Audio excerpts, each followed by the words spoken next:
Alors tout au long de la semaine, nous avons essayé de mercredi, nous avons parlé de la nature du vieil homme. Et le vendredi, je vous donnerai un cœur nouveau et un esprit nouveau. Alors, je suis le chemin, la vérité et la vie.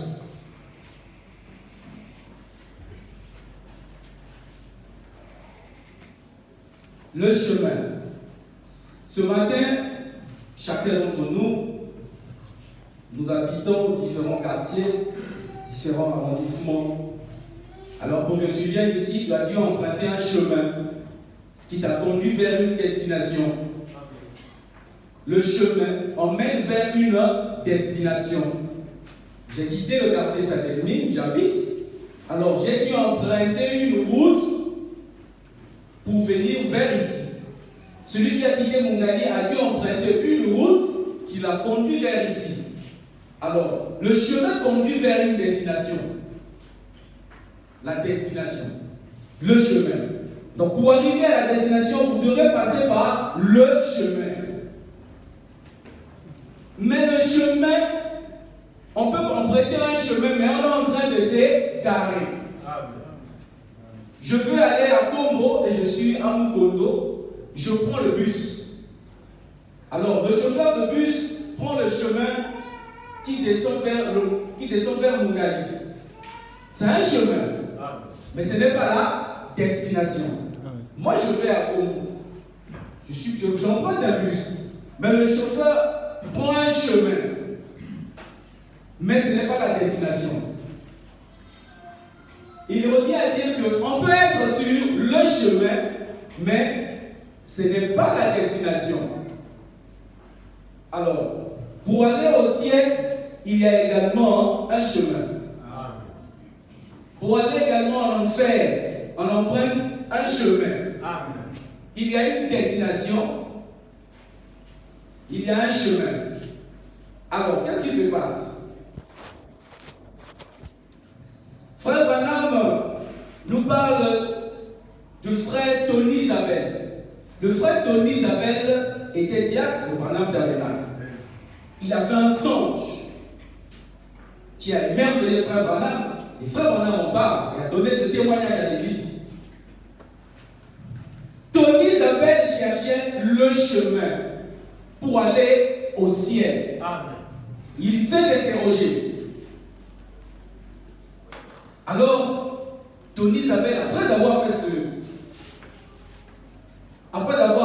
ce songe, il est venu vers frère Branham et il lui a expliqué le songe.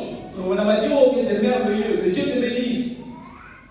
Alors, frère Branham nous relate le songe du frère Tony Isabelle qui était diacre. Dans le songe, le frère Tony Isabelle cherchait le chemin. Alors, en marchant, il rencontre un monsieur habillé en toge noire. Monsieur, moi je veux aller au ciel. Quel est le chemin? Ah bon, tu vas aller au ciel?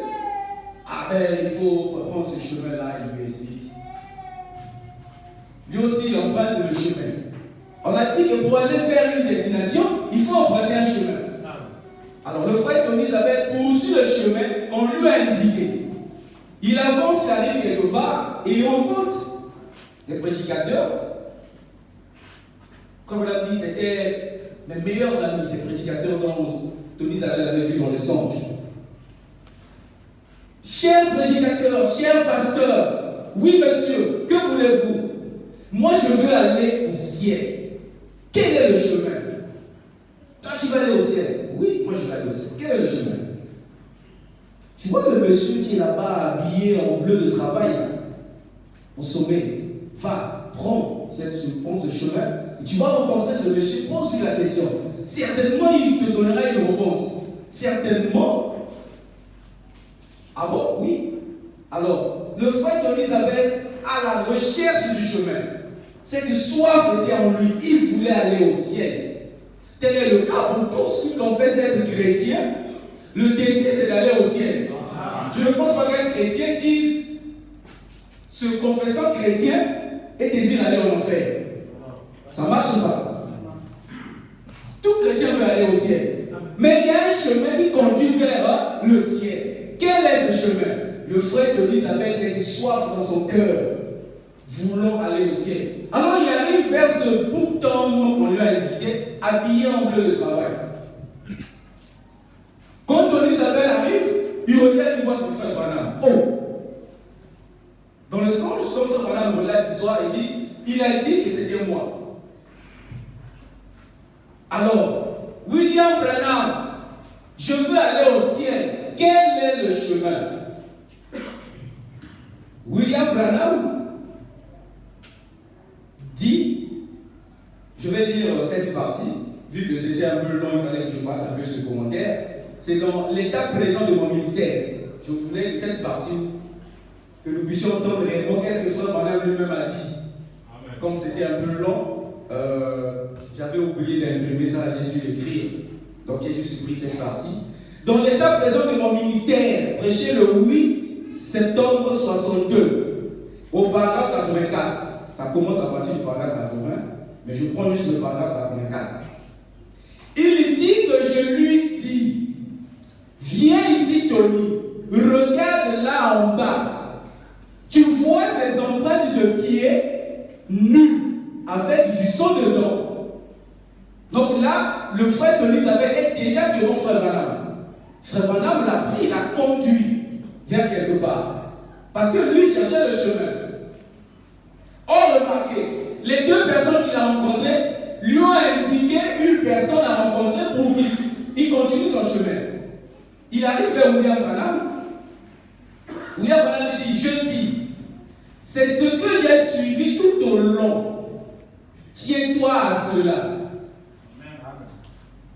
Branham commence à répondre à la question, cette soif dans le cœur du frère Tony Isabelle, qui cherchait le chemin du ciel.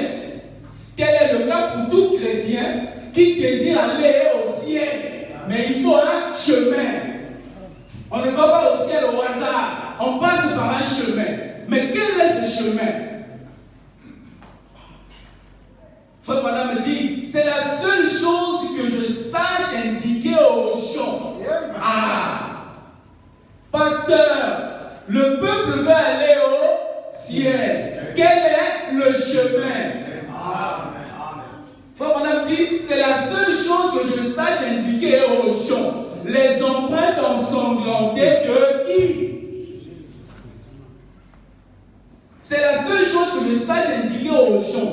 Non pas un credo ou une sensation quelconque, mais ces empreintes de pas sanglantes qui conduisent à la Bible, le sang de Jésus. Amen. Le chemin, ce n'est pas le pasteur. Amen.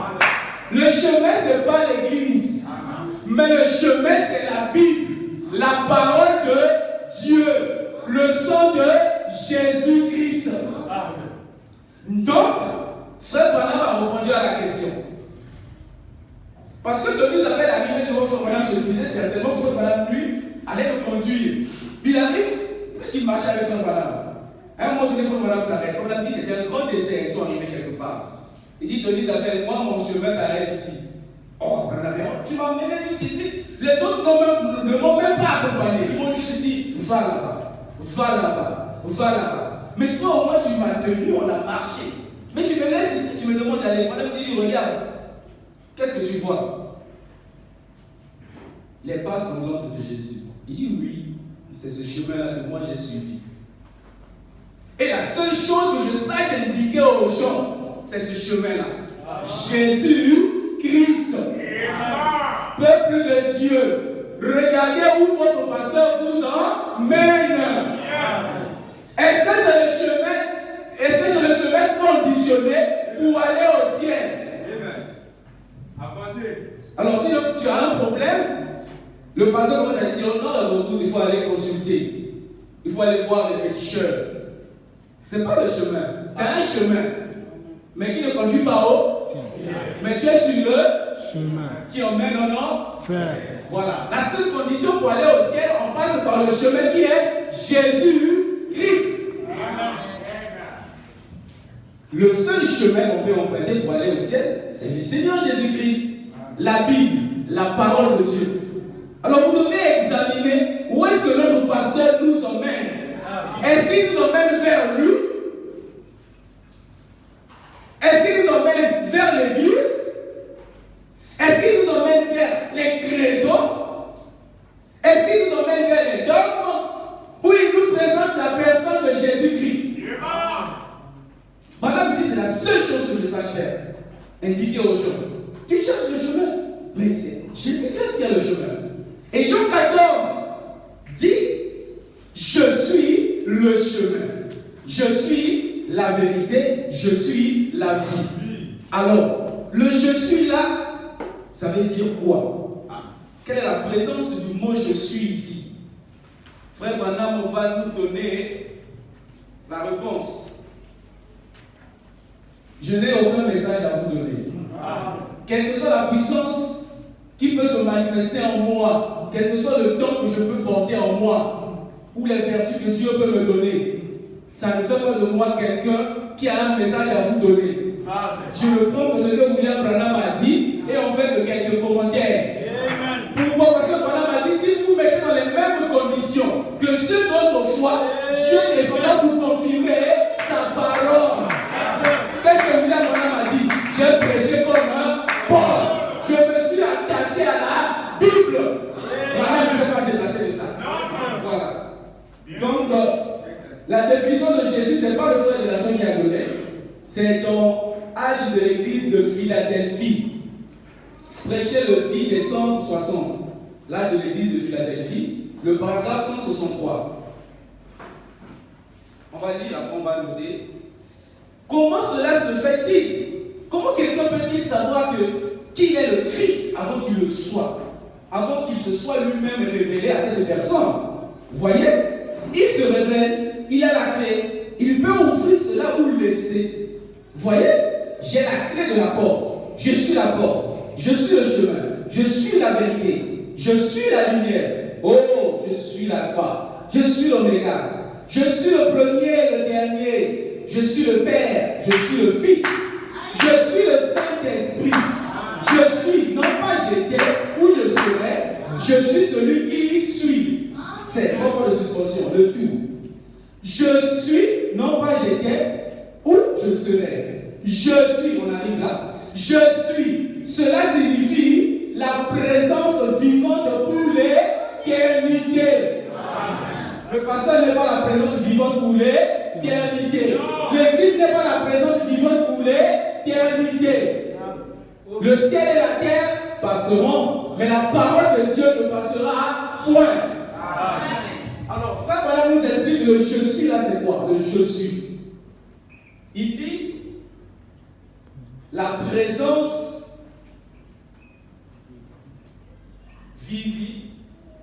la présence vivante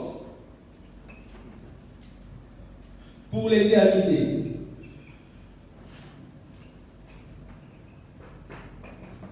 Or, nous savons que la seule chose qui peut être éternelle, ce n'est rien d'autre que le Seigneur Jésus-Christ. Voilà ce qu'on nous donne la définition de ce que c'est que le je suis. Je suis la présence vivante, le chemin. Je suis la présence vivante, la vérité. Je suis le chemin. Je suis la présence vivante pour l'éternité, la vie. Jésus-Christ est le seul qui est éternel et qui a la vie et qui est le chemin, qui est la vérité. L'Église n'est pas le chemin, mais nous suivons Christ. Mais comment nous suivons Christ? À travers sa parole. Israël dans le désert, on dit, la Bible nous relate qu'Israël suivait la colonne de feu. C'est lui qui conduisait, c'est lui qui les guidait. Alors aujourd'hui, Christ, la parole, est le chemin que nous devons emprunter. Et Christ utilise des hommes, des Éphésiens 4, au travers duquel il parle à son peuple. Parce que ce même peuple avait dit, nous voulons plus entendre sa voix. On ne résiste pas à la voix de Dieu. La présence de Dieu, c'est difficile à résister. Il a utilisé le moyen le plus simple pour s'approcher de nous, être en contact avec nous et permettre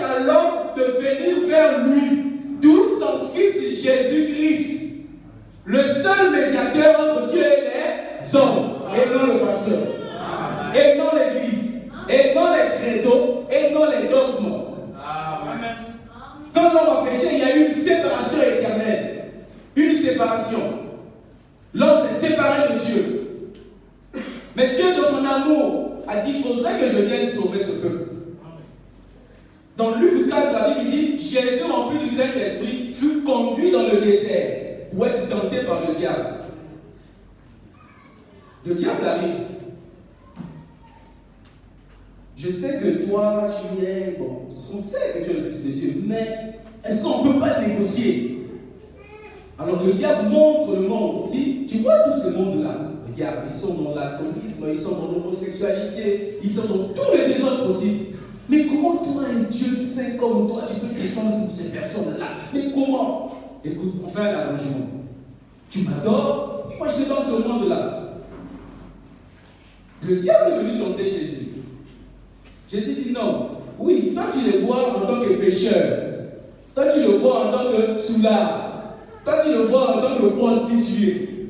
Mais en tant que la puissance de la résurrection touche le cœur de cette personne, amen, elle change. Amen. La vieille nature est dépouillée.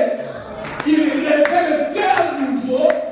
Il révèle l'esprit nouveau. Amen. Voilà la préparation.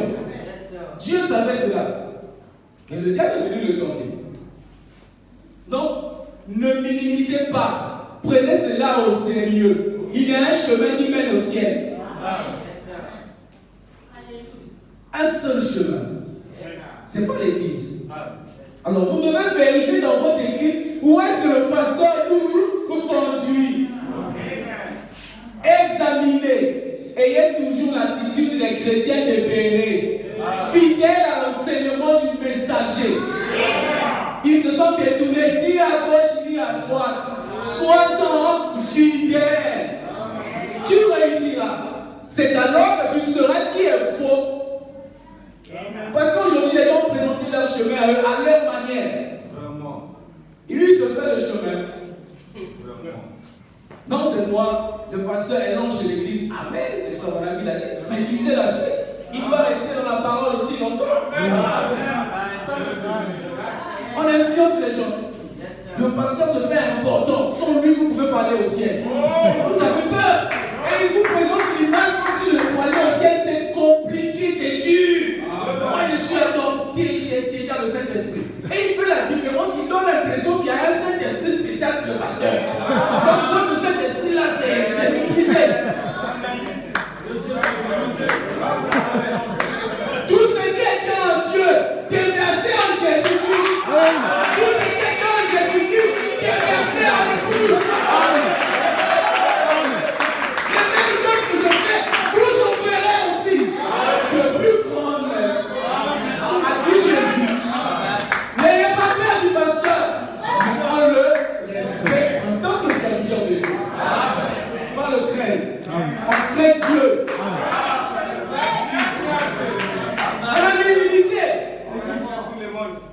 Il se donne l'importance comme si c'est l'homme, son Saint-Esprit à lui, c'est différent que même celui de Branham. Notre pasteur est parti faire 2 mois dans la forêt pour prier. Tu vas aller chercher quoi là-bas? Médite la parole. Oui, le Seigneur te conduira. Et quand il revient pendant les 3 mois qu'il est sorti de la forêt, il faut le voir. Dieu m'a dit, le Seigneur m'a parlé. Tout le monde a peur de lui. Ah, le pasteur a fait 3 mois. Ah, Dieu est avec lui. C'est-à-dire qu'il vous intimide tellement.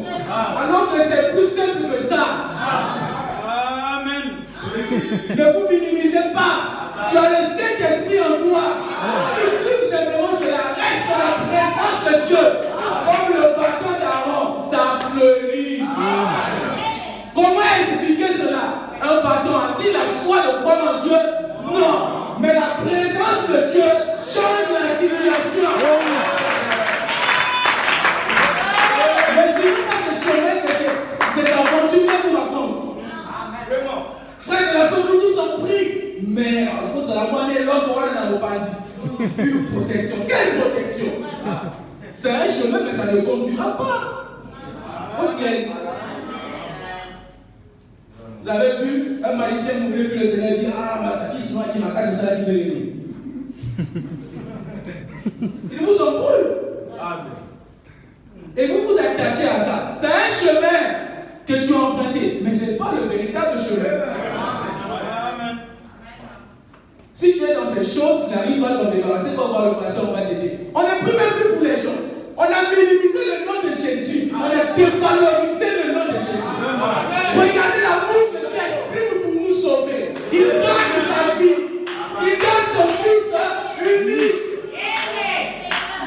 Jésus est mort d'une mort humiliante. Crucifié. En ce temps, c'était la mort la plus horrible qui puisse exister. Et vous prenez le nom de Jésus, vous blasphémez, vous froissez la parole de Dieu, impoli devant la parole de Dieu. Amen.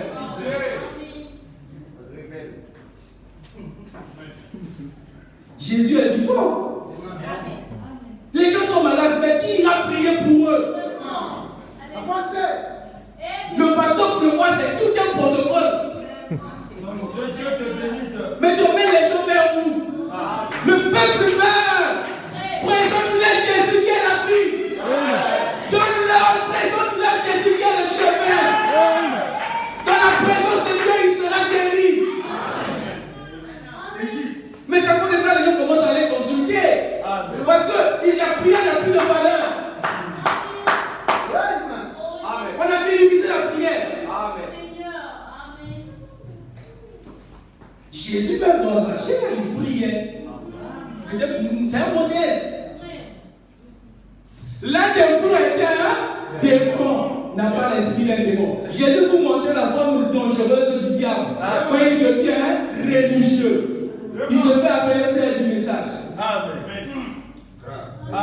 Tu es là avec un totem. Vous venez envoûter l'église.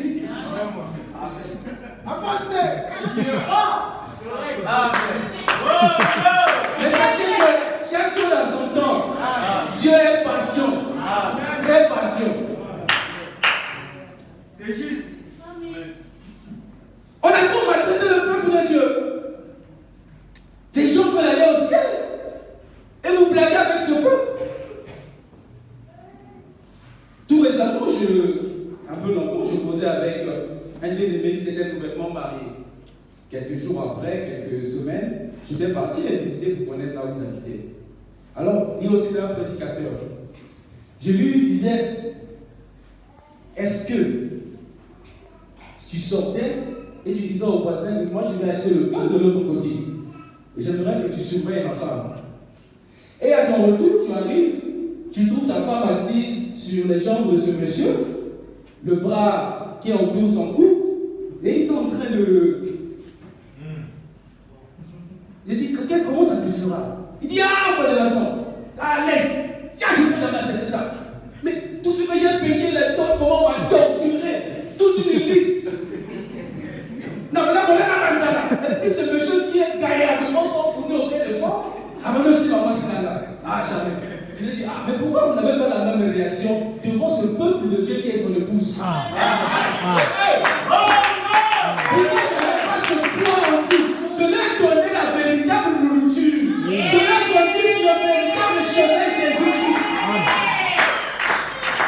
Mais nous le chantons que nous sommes l'épouse de Christ. On le dit simplement des bouts des lèvres. Si un homme dans la chair peut avoir ce sentiment pour sa femme charnellement, mais combien de fois Jésus-Christ?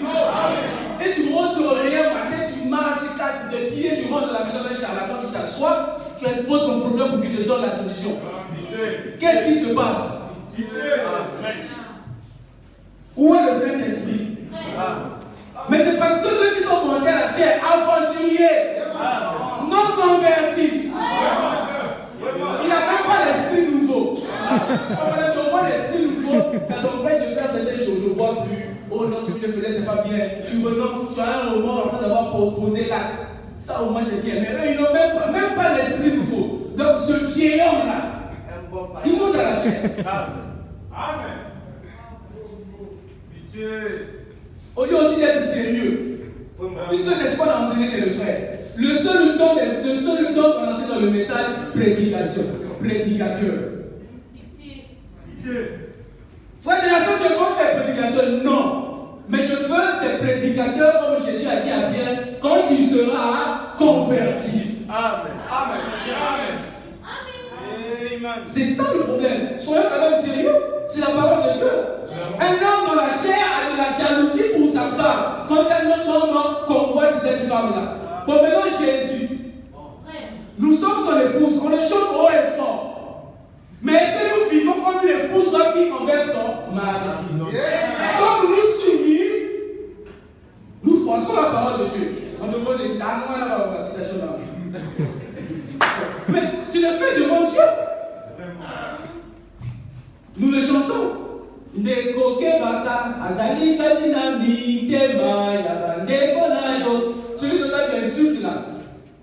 connais ce qui est dans son cœur. Tu connais. Tu crois sur Dieu. Ce que vous ferez à l'aide, c'est à moi. Paul dit, oh, comment ça je le persécute? Comment ça? Mais c'était Jésus. Mais maître, quand est-ce que tu as eu faim? Quand est-ce que tu as eu soif? Ce que vous ferez.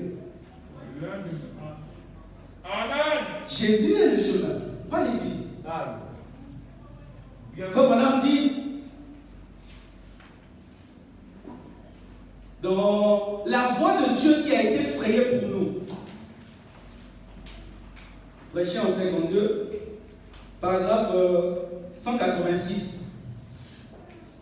Accordez votre attention à Christ, suivez-le. Car en lui, il est l'église. Ici, l'église, c'est le peu majuscule. Donc, le corps de Christ, non l'église locale. Suivez la voie à laquelle Dieu a pourvu. Il n'a jamais dit que les méthodistes c'était la voie pour laquelle Dieu a pourvu.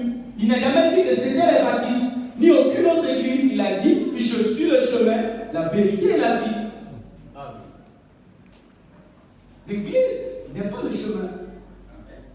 Mais l'église, c'est comme un moyen qui te conduit vers quelque part. Amen. Pour ceux qui ont déjà fait la route, par exemple, Pointe-Noire, par exemple, mais le chauffeur connaît le chemin. Pour celui qui, pour la première fois, n'a pas encore emprunté ce chemin, il a confiance. Il dit, je vais à Pointe-Noire. Il sait que le chauffeur du bus connaît le chemin. Donc, il met sa confiance en lui. Parce que lui, il connaît le chemin. Mais le chauffeur qui conduit le bus n'est pas le chemin. Il emprunte un chemin qui emmène vers une destination. Pointe-Noire. Dans le bus, il y a ceux qui n'ont pas encore voyagé ni emprunté ce chemin. Quand ils arrivent, ils sont un peu réticents. Est-ce que c'est ce chemin? Mais celui qui a déjà fait cette route est dans l'assurance. Il sait que c'est le chemin. Quand il va constater le chauffeur dévié, il dit non, c'est pas ça le chemin. Non, c'est comme cela. C'est ça. Jésus dit dans Jean 14, tel que nous venons de lire, il dit, s'il n'y avait pas là-bas, je ne serais pas venu vous le dire. Amen. Il fallait un témoin pour prouver que le pays existe. Quelqu'un devait emprunter ce chemin-là, ouvrir ce chemin que l'homme, à cause du péché, Dieu l'avait fermé. Et c'est Jésus-Christ. Qui est ce chemin? Amen. William Branham dit dans un souper de noces, paragraphe 32. Un souper de noces, prêché le 4 octobre 56. Et il se passait quelque chose après que tous ces hommes avaient été invités. Paragraphe 32. Et vous ne pouvez pas passer par la porte de l'église. Jésus a dit, je suis le chemin. Si vous passez par l'église, vous serez complètement embrouillé par la théologie et vous serez endoctriné. Amen. On passe pas par l'église pour aller au ciel. Comprenez le langage. On ne dit pas ne venez plus à l'église. Non, quand il a chose désormais, je ne venais pas à l'église, je reste moi à la maison. Non, c'est pas ce que je suis en train de dire. On vient à l'église. Parce que la Bible dit, ils persévèrent. Ils étaient régulièrement au temple. Ils persévèrent. William Branham dit, si vous passez par l'église, vous serez complètement embrouillé par la théologie et vous serez endoctriné. Vraiment. Ce dont nous avons besoin aujourd'hui, c'est d'un réveil à l'ancienne mode, envoyé de Dieu, né du ciel, du Saint-Esprit, qui enlèvera la lourdeur des membres de l'église et les ramènera de nouveau sur le droit chemin au baptême du Saint-Esprit. C'est ce dont nous avons besoin aujourd'hui. En prêtant ce chemin, ce n'est pas dur, ce n'est pas compliqué. La nouvelle leçon telle qu'on l'a présentée. Même la foi, quand on a prêché la foi, c'était compliqué. Donc la foi, on a dit la foi est constante, les muscles costauds. Mais les gens ont peur. Donc les prédicateurs ont l'impression que la chose est compliquée, c'est dur. Donc c'est lui seul qui maîtrise ça quoi. Vous avez peur. La foi est aussi simple que ça. Le fait de te lever, c'est déjà la foi. Tu as rentré, tu as démarré ta voiture, tu as fait la foi. Le fait que ta foi, c'est déjà la foi. Ils ont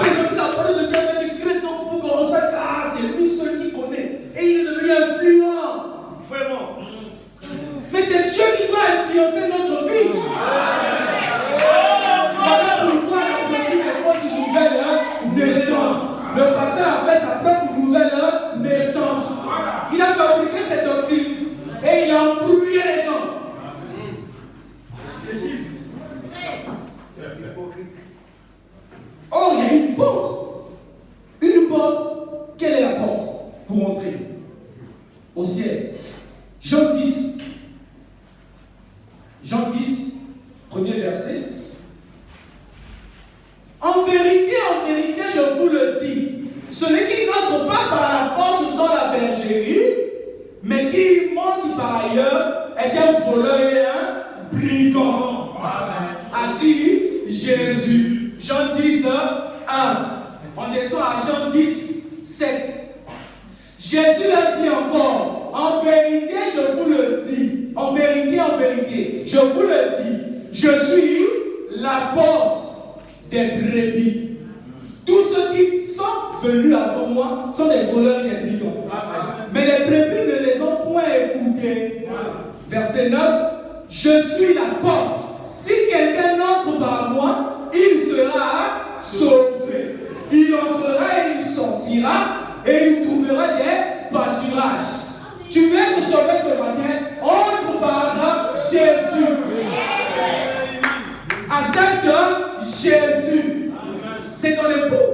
D'ailleurs, quand une femme se marie, elle ne porte plus son nom. Avez-vous déjà vu une femme lors du mariage? Dis à la peau, il a comme on a été. Parce qu'on dit désormais. Tu perds ton autorité à toi. Tu te soumets à la parole de Dieu.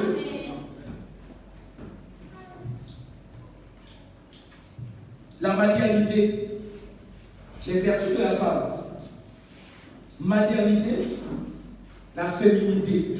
Frère Branham me dit, dans l'âge de Thyatire, il dit, remarquez, Thyatire signifie femme dominatrice. Et une femme dominatrice est une malédiction pour le monde. Amen. Amen. Une femme ne devait pas avoir un tempérament de fer. Tendre, douce. Mais c'est la même chose. Mais nous disons le naturel typifie le spirituel. Mais comment tu es envers Christ? Comment tu établis cette relation avec lui? Comment tu parles au Seigneur? Hé Jésus, viens ici. D'accord, je vais te dire quelque chose. Tu peux parler comme ça à Jésus? Tendre et douce. Venez à moi, vous tous qui êtes fatigués et chargés. La présence vivante pour l'éternité. Je vous donnerai du repos. Tu veux le repos? Viens au Seigneur Jésus-Christ. Tu n'arrives pas à t'en débarrasser de ton péché? Viens au Seigneur Jésus-Christ. Il va te décharger cela. Tu vas avec cela. La mort ne change pas notre nature. Ça ne change pas. Tu vas tel que tu es. D'ailleurs, même ça révèle même ta nature. On sait réellement qui tu étais. On est surpris le jour de l'enterrement où le frère avait payé le purgatoire là-bas. On va aller faire sa prière. Oh. Mais il était l'administrateur de l'église. Où le jour du mariage, une femme se pose avec 4 enfants, on montre les photos et les vidéos. Mais il était diable.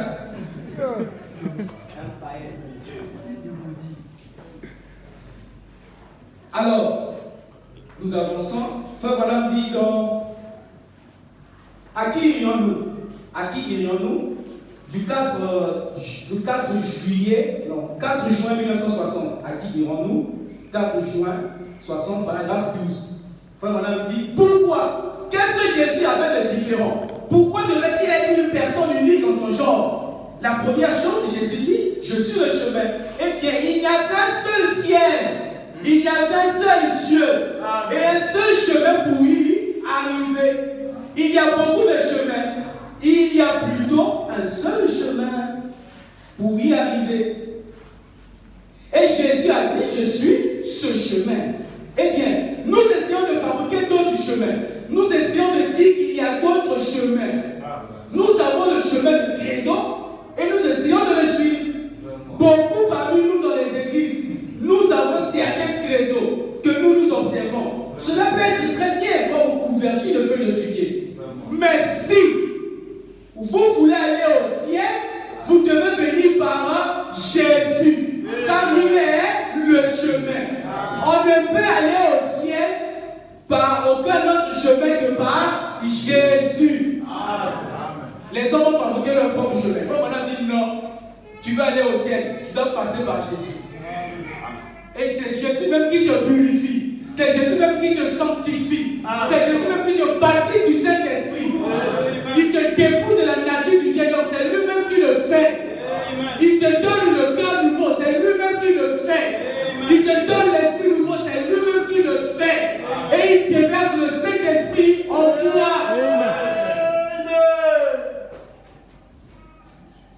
À qui irons-nous toujours? Au paragraphe 13, on descend. Nous avons des chemins que nous appelons notre dénomination. Posez la question à un homme aujourd'hui. Êtes-vous chrétien? Je suis méthodiste. Êtes-vous chrétien? Je suis baptiste. Je suis presbytérien, pentecôtiste, nazérien ou quelque chose de ce genre. Ce n'est pas la question. Pour être chrétien, il vous faut être en Christ. Il n'y a qu'un seul chemin pour entrer en Christ. Et ce n'est pas par les créneaux ni par les églises, mais par le baptême du Saint-Esprit. Nous devons naître de nouveau. Et lorsque nous sommes nés de nouveau, alors nous sommes en Christ. Et si vous êtes en Christ, vous êtes sur le chemin. Car il est le chemin. Donc quand tu es en Christ, rassure-toi que tu es sur le chemin. Car il est le chemin qui conduit à la vie éternelle.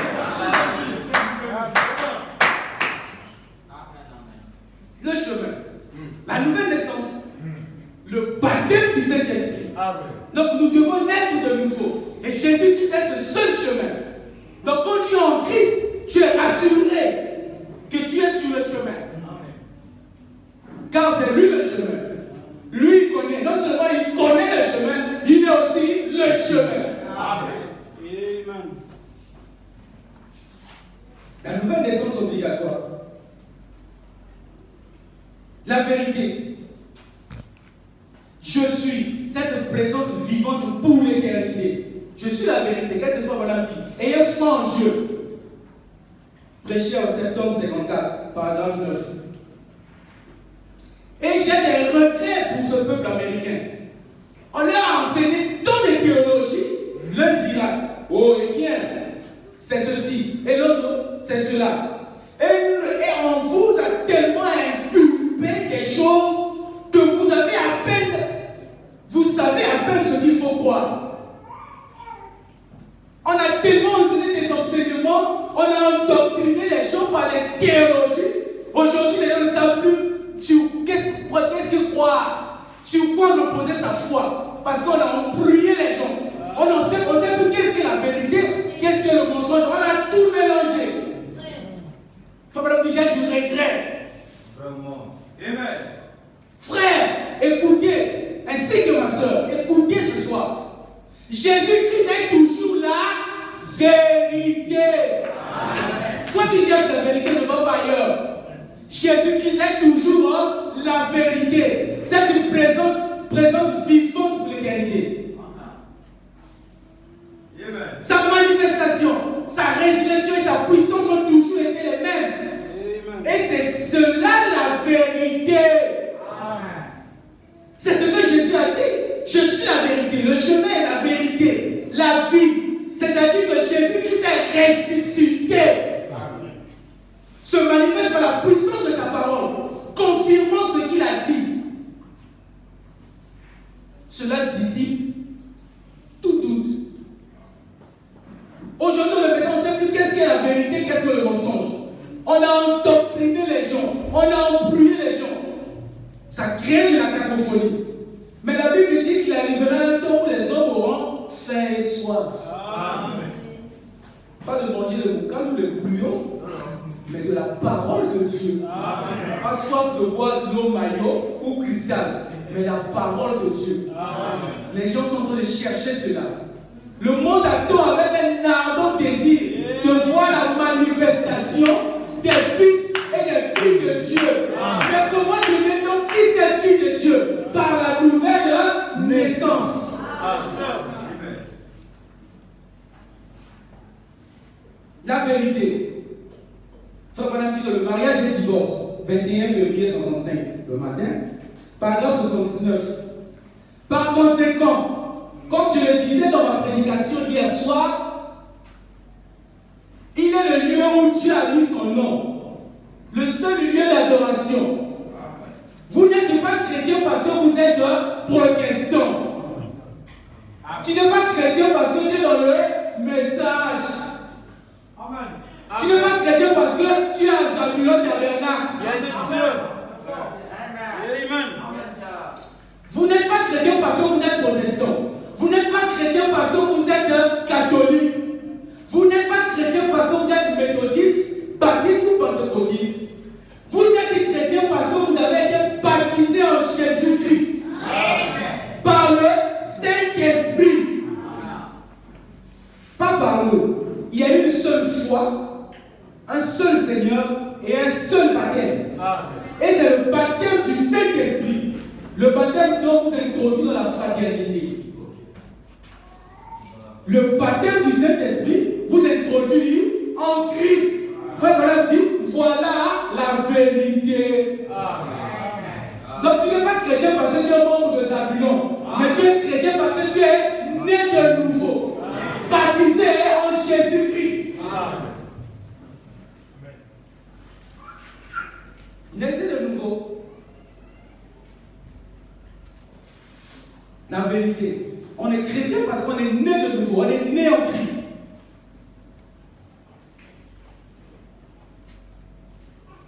La nouvelle naissance. Alors, nous sommes dans un temps très difficile, très compliqué, très complexe. Et nous voyons chaque écriture s'accomplir sous nos yeux. Qu'est-ce que cela fait dans nos cœurs? Qu'est-ce que cela fait dans nos cœurs? Quand Jésus disait dans Luc 23, qui parlait à ces femmes, j'aimerais qu'on lise un peu ça, Luc 23. On écoute ce que le Seigneur a dit dans Luc 23, au verset 27.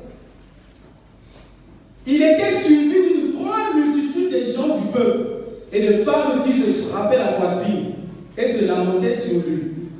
Jésus se tournant vers elle et dit, fille de Jérusalem, ne pleurez pas sur moi, mais pleurez sur vous et vos enfants. Car voici les jours viendront où l'on dira, heureuses les stériles, heureuses les entrailles qui n'ont point enfanté, et les mamelles qui n'ont point allaité. Alors ils se mettront à dire aux montagnes, tombez sur nous, et aux collines, couvrez-nous. Regardez ce que sont devenus les enfants. La délinquance. Tu as mis au monde un enfant, la maman a souffert avec les douleurs et les caprices de la grossesse. Elle se réveille un matin où je vais être acteur de pornographie. Je deviens homosexuel.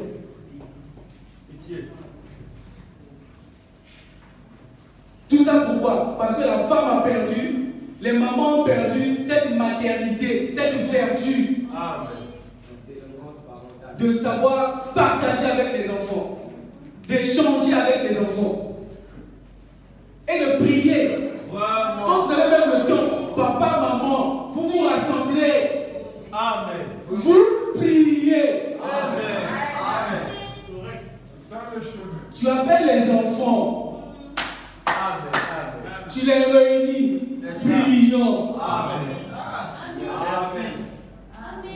Il est même la prière de notre Père, nos enfants de l'école de dimanche, la deuxième classe, je pense, mais on a du mal à réciter ça. Le frère Hugues qui faisait la remarque ici. Comment expliquer un enfant de 14 ou 15 ans? Où sont les paroles? Elle ne peut même pas réciter, elle ne peut pas faire la prière de notre Père. Ça veut dire que si notre Père ne sait pas faire, mais là, elle va prier comment? Apprenez les enfants. C'est comme on a dit, c'est la vertu. C'est Dieu qui a donné la vertu. Tu seras béni. Apprends les enfants le chemin. Enseignez les enfants. Montrez-leur ce chemin. Nous sommes dans un âge très compliqué.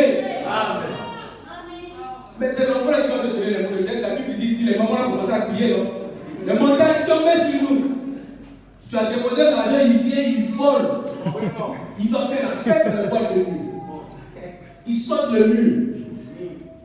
Mais si tu enseignes la crainte de Dieu, il ne fera pas ces choses. Tu vas faire l'ABC. Même ton code de la carte magnétique. Ne blaguez pas, c'est une génération compliquée. Les enfants Android. Remettez un téléphone digital à un enfant de 2 ans. Tu sais comment il va manipuler ça? Une fois, mon fils m'a pas fait passer toute une journée pour que je comprenne qu'est-ce qu'il a bloqué dans le téléphone, ça ne marchait pas. Je ne sais pas comment il a utilisé. J'ai même découvert certaines fonctions de mon téléphone grâce à lui. Parce que quand je lui remets le téléphone, il se met à faire toutes ces magouilles. Quand ça revient chez moi, qu'est-ce qu'il a fait? Tu te mets à réfléchir, tu comprends. Voilà que le téléphone a cette capacité de faire comme ceci, comme cela. C'est sérieux. Rassemble les enfants, papa et maman. L'heure est disponible. Vous éteignez la télé. Vous priez. Vous leur présentez comment lire la Bible. Ils ne lisent même pas la Bible. Même pas. Les applications sont même là, ils ne lisent même pas. Pour lire la Bible. Non, rien. Mais tu t'attends à quoi? Qu'est-ce que l'enfant devient là? Vous savez ce qui se passe à l'école. Donc les parents ont l'impression que c'est comme s'ils n'ont jamais été à l'école. Pourquoi vous savez ce qui se passe à l'école? Il y a des tontis là-bas. Ils torturent les enfants là-bas. Il y a les professeurs compliqués là-bas. Ils torturent les enfants. Vous n'avez pas la pression que les enfants subissent? Donc vous devez les accueillir et changer l'enfant. Vous direz tu l'instruis. Apprenez cela aux enfants, c'est important. Jésus l'a dit dans Luc 23. Nous sommes en train de vivre ça.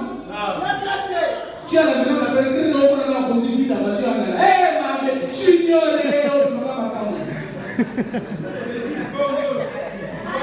parce qu'on les a pas présenté le chemin. On les a pas présenté la vérité. On les a pas présenté la vie. Mais qui est ce chemin? C'est Jésus-Christ. Qui est la vérité? C'est Jésus-Christ. Qui est la vie? C'est Jésus-Christ. Ayez le temps de prier avec les enfants. Apprenez-les à lire la Bible. Quand tu as souvent le temps pour aller au boulot, comme on a dit, le but c'est pas d'aller au boulot, c'est le matin partir au lit. Non. Prenez le temps, prends le temps. Amen. La prière de notre Père. Frère Branham me dit convaincu, donc convaincu plus concerné. Où demeure, convaincu plus concerné, en parenthèse, où demeure-t-il? Du 25 novembre 62, matin. Paragraphe 36. Vous savez, Jésus a dit, si tu m'aimes, paie mes brebis. Eh bien, il n'a jamais dit donne-les, mais paie-les. Il n'a jamais dit instruis-les, il a dit paie-les. Eh bien, on nourrit bien la brebis avec la nourriture de brebis. La nourriture de brebis, c'est la parole.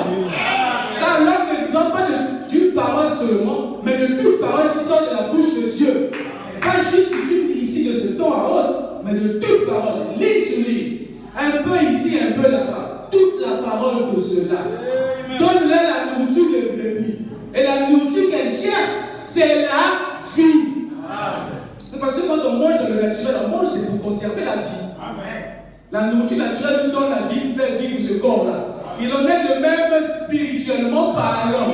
Il vous faut la vraie nourriture des brebis. Maman, donne la nourriture aux enfants. Comme tu t'inquiètes, mais pourquoi est-ce que tu prépares? Pour que les enfants mangent, non? Mais pour leur donner la nourriture qui donne la vie éternelle, tu négliges. Et toi, tu vas aller au ciel. Et l'enfant va rester. Enseignez la foi aux enfants. Une véritable brebis cherche la vie. Il n'y a qu'une seule chose qui a la vie. Jésus a dit mes brebis, mes paroles sont la vie. Pour recevoir la vie, il faut écouter la parole de Dieu. C'est ça qui donne la vie.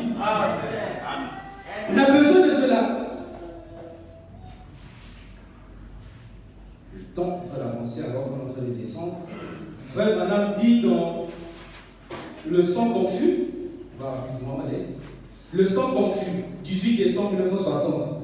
Qu'est-ce que la vérité? Paragraphe 221. Qu'est-ce que la vérité? Jésus-Christ est la vérité. Il a dit je suis la vérité. Pilate a dit qu'est-ce que la vérité? Jésus dit je suis le chemin, la vérité et la vie. Dans Ô Seigneur encore une fois, du 28 juin 63 matin, on a dit au paragraphe 172.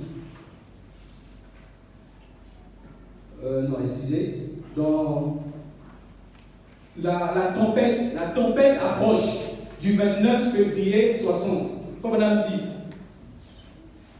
Paragraphe 162. Savez-vous que selon la science, vous ne pouvez pas lever vos mains s'il n'y a pas de vie en vous? Vous ne le verriez pas. La science ne sait pas ce que c'est la vie. La science ne sait pas ce qu'est la vie. Ils savent que c'est la vie, mais ils ne savent pas ce que c'est. Tu sais que tu vis, mais tu ne peux pas le voir. Mais tu sens quand même que tu vis. Il y a une vie qui t'anime. Mais ils ne savent pas ce que c'est. Ils ne peuvent pas la fabriquer. Et qu'est-ce? La science dit que vos mains, la pesanteur retient vos mains vers le bas, de même qu'elle retient vos pieds au sol. Il y a une vie. Quand il n'y a pas la vie, tu lèves la main du cadavre, ça tombe. Il n'y a pas de vie.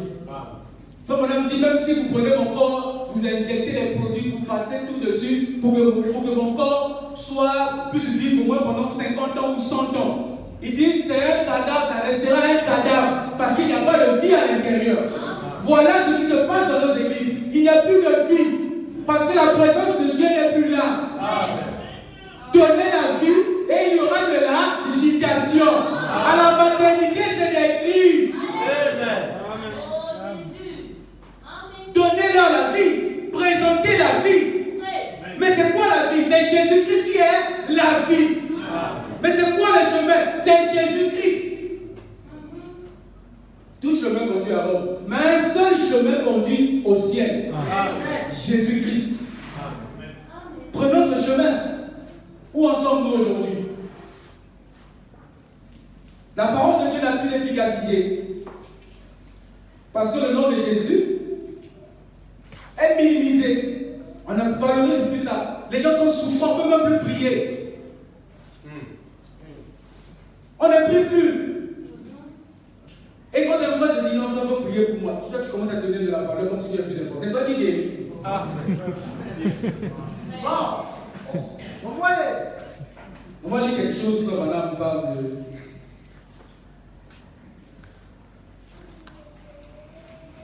Frère madame dit dans.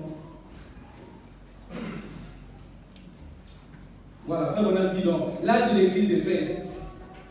Ton film. L'âge de l'église d'Éphèse, page 77, frère madame dit qui marche au milieu des 7 chandeliers d'or, comme ces mots remplis de sens, comme nous les considérons à la lumière de l'Écriture, qui le décrit comme Christ, qui est notre vie. Oui, en effet, Christ est la vie de l'Église. L'Église corps de Christ, pas l'Église locale. Elle n'a pas d'autre vie, l'Église, le chrétien. L'Église, le corps de Christ n'a pas d'autre vie. Sans lui, elle n'est rien d'autre qu'une société religieuse, un club, un fait rassemblement de personnes, un cadavre, on a dit un cadavre, même parler de bijoux et de vêtements, reste un cadavre. De même l'Église, quoi que puisse réaliser ses programmes et ses beaux efforts, sans Christ, elle est aussi un cadavre. Mais quand il est avec elle, quand c'est lui qui la motive, elle devient l'émerveillement de tous. Son corps, la plénitude de celui qui remplit tout en tous. Et en cette heure même, il marche au milieu du chandelier de ce dernier âge. Ce qu'il était quand il marchait au premier âge. Il est encore dans ce dernier âge. Jésus-Christ, le même hier, aujourd'hui et pour toujours. Que le Seigneur vous bénisse.